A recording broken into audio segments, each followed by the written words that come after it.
राधे राधे सबको। कैसे हैं आप सब लोग। Welcome to my new blog in Bhakti Path channel. तो दोस्तों, आज है मोहिनी एकादशी और मैं एकादशी के व्रत रखती हूँ। तो आज मैं आपके साथ शेयर करने जा रही हूँ अपने मोहिनी एकादशी व्रत की विधि और मैं उसको कैसे करती हूँ। तो आई होप आपको मेरी ये जो विधि है ये पसंद आएगी, और कोई भी मुझसे गलती हो जाए या कोई भी मैं गलती करूँ तो प्लीज़ आप मुझे कमेंट करके ज़रूर बताएं, जिससे कि मैं नेक्स्ट बारी जब पूजा करूँ तो उसमें मुझसे कोई भी गलती ना हो। तो चलिए चलते हैं मंदिर की ओर। तो सबसे पहले मैंने एक चौकी पे बिछा लिया है लाल कपड़ा। तो इस पे मैंने रखी एक प्लेट और उसमें डाल दी थोड़े से फूल, और अब मैं कराऊंगी अपने कान्हा जी को स्नान। तो यहाँ पर मेरे कान्हा जी कर चुके हैं स्नान। अब मैं उन्हें अच्छे से टावल से पोंछ लूँगी और फिर उनको पहनाऊंगी सुंदर से वस्त्र। तो मैंने आज जो उनके ये वस्त्र निकाले हैं ये इन्होंने सिर्फ एक बार पहने हैं।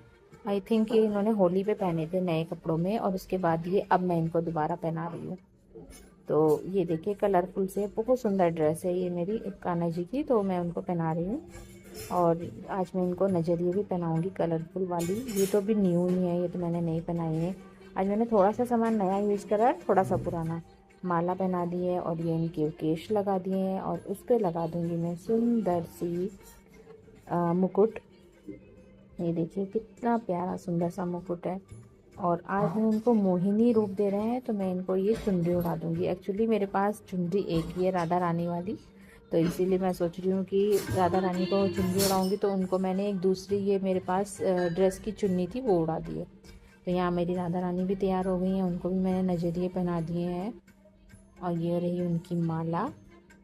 और अब मैं राधा रानी को उड़ा दूंगी सुंदर सी चुनरी। अब मुझे लग रहा है कि एक चुनरी और लानी होगी, क्योंकि मुझे भी ये नहीं पता था कि आज के दिन उनको मोहिनी रूप देते हैं तो उसमें चुनरी की ज़रूरत होती है। तो यहाँ बैठ गए हैं सिंहासन पर हमारे कान्हा जी, और अब मैं उनको समर्पित करूँगी बिल्कुल न्यू ब्रांड बांसुरी, जो मैं लाई तो काफ़ी टाइम पहले थी, लेकिन आज तक मैंने कभी उनको दी नहीं है। आज मैं उनको दूंगी कि आप ये वाली बांसुरी यूज़ कीजिए। उसके बाद मैं अपनी राधा रानी को बिठा दूंगी सिंहासन पर। तो मैंने इनका श्रृंगार किया और चौकी पर बिठा दिया, लाल चुनरी उड़ा दी। अब मैं जलाऊंगी जोत। जोत जला के भगवान जी के सामने रखूंगी और धूप बत्ती से उनको धूप बत्ती दिखाऊंगी। उसके बाद मैंने फूल समर्पित किए।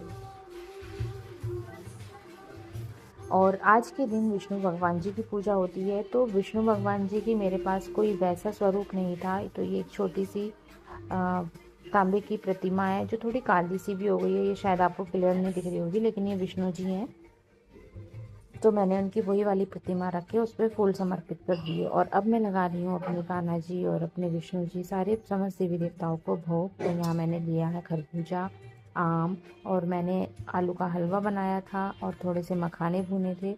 तो ये सब मैंने आज समर्पित किया अपने सभी देवी देवताओं को, और उनसे हाथ जोड़कर यही प्रार्थना करी कि बस इस तरह हम पे कृपा बनाए रखें, और हमसे कभी भी कोई भी अनजाने में भूल हो जाए तो उसे क्षमा करें।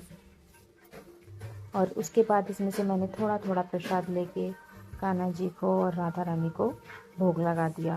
वैसे तो सब उन्हीं का ही है, लेकिन एक मेरा मन हुआ कि थोड़ी सी प्लेट में रख के उनको अपने हाथ से मैं खिलाऊं।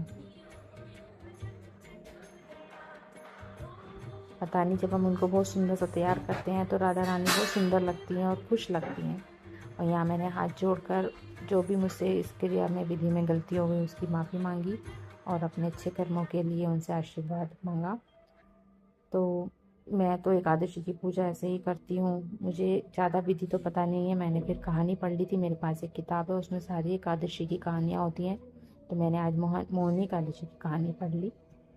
मैं तो हर एकादशी को ऐसे ही पूजा कर लेती हूँ। बस मुझे ये लगता है कि जो भी हम मन से करते हैं वो अच्छा होता है। फिर भी गलती हो जाती है इंसान से, तो उसके लिए हमें क्षमा मांग लेनी चाहिए अपने प्रभु से। तो इस तरह से मैंने आज मोहिनी एकादशी की पूजा की।